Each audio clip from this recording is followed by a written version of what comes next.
తెలంగాణ కాంగ్రెస్ లో అంతర్గత గుమ్మలాటలకు చెక్ పడ్డట్లేనా?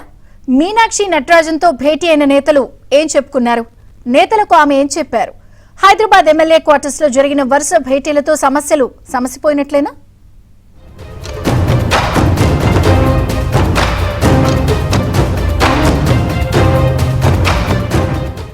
మంత్రి కొండా సురేఖ వర్సెస్ కడియం శ్రీహరి వార్ కాస్త హైకమాండ్ మెట్లెక్కింది. తన ఆత్మ గౌరవాన్ని దెబ్బతీసేలా ఎమ్మెల్యే కడియం వ్యవహరిస్తున్నారు అంటూ మంత్రి కొండా సురేఖ ఇన్ఛార్జి మీనాక్షి నటరాజన్ కు ఫిర్యాదు చేశారు. అనవసర వివాదాల్లోకి లాగుతున్నారని ఆవేదన చెందారు. అయితే చిన్న విషయాలను పెద్దగా పట్టించుకోవద్దని, సంయమనం పాటించాలని మంత్రి సురేఖకు మీనాక్షి సూచించారు.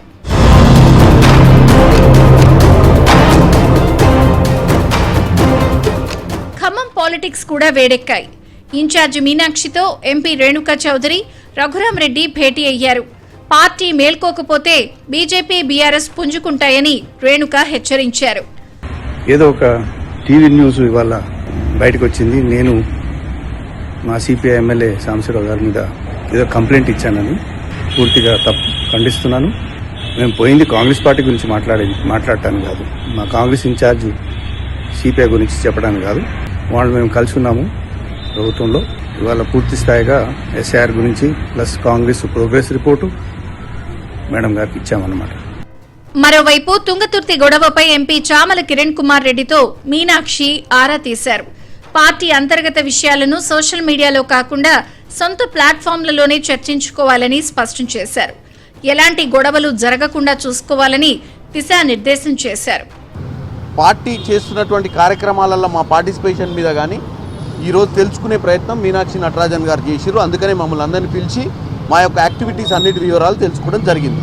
రాష్ట్రంలో ఉన్నటువంటి పెండింగ్ అంశాలు, ముఖ్యంగా RRR నార్త్ సైడ్ క్యాబినెట్లో పెట్టాల్సిన అవసరం ఉంది. 2 metro phase 2 already metro phase 2కు సంబంధించి కిషన్ రెడ్డి గారు, రేవంత్ రెడ్డి గారు ఈ మధ్య కాలంలో కట్టర్ గారిని, రైల్వే మినిస్టర్ని కూడా కలవడం జరిగింది. మా తుంగతుర్తి ఇష్యూ ఏం లేదు, అంతా క్లోజ్ అయిపోయింది. మందుల శామ్యుల్ గారికి ఈరోజు జన్మదిన శుభాకాంక్షలు కూడా చెప్పడం జరిగినాం. మందుల శామ్యుల్ గారు, మేమిద్దరం కలిసి పనిచేసినాం. అక్కడ చిన్న చిన్న సమస్యలు ఉండే, అవి పరిష్కారం అయిపోయినాయి. మేడం అడిగింది తుంగతుర్తి గురించి, వివరించిన.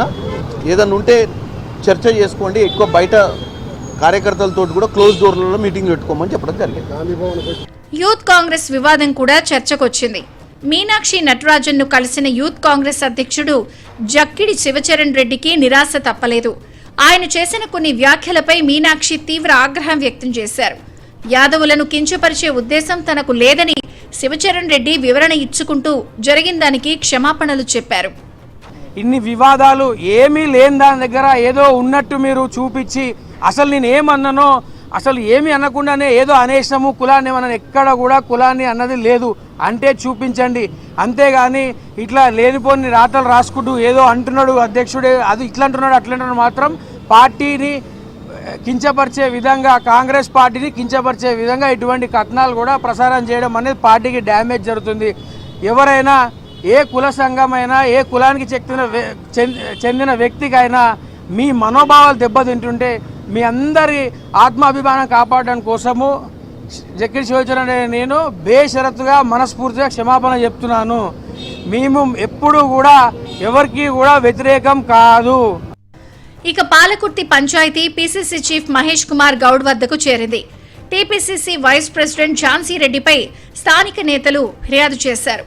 ఆమె ఎస్సీ సామాజిక వర్గాన్ని పక్కన పెడుతున్నారని, 2 ఎస్సీ మండల అధ్యక్షులను తొలగించారని మండిపడ్డారు. పద్ధతి మార్చుకోకపోతే పోరాటం చేస్తామని హెచ్చరించడంతో కాంగ్రెస్ గ్రౌండ్ లెవెల్ పాలిటిక్స్ హీటెక్కాయి.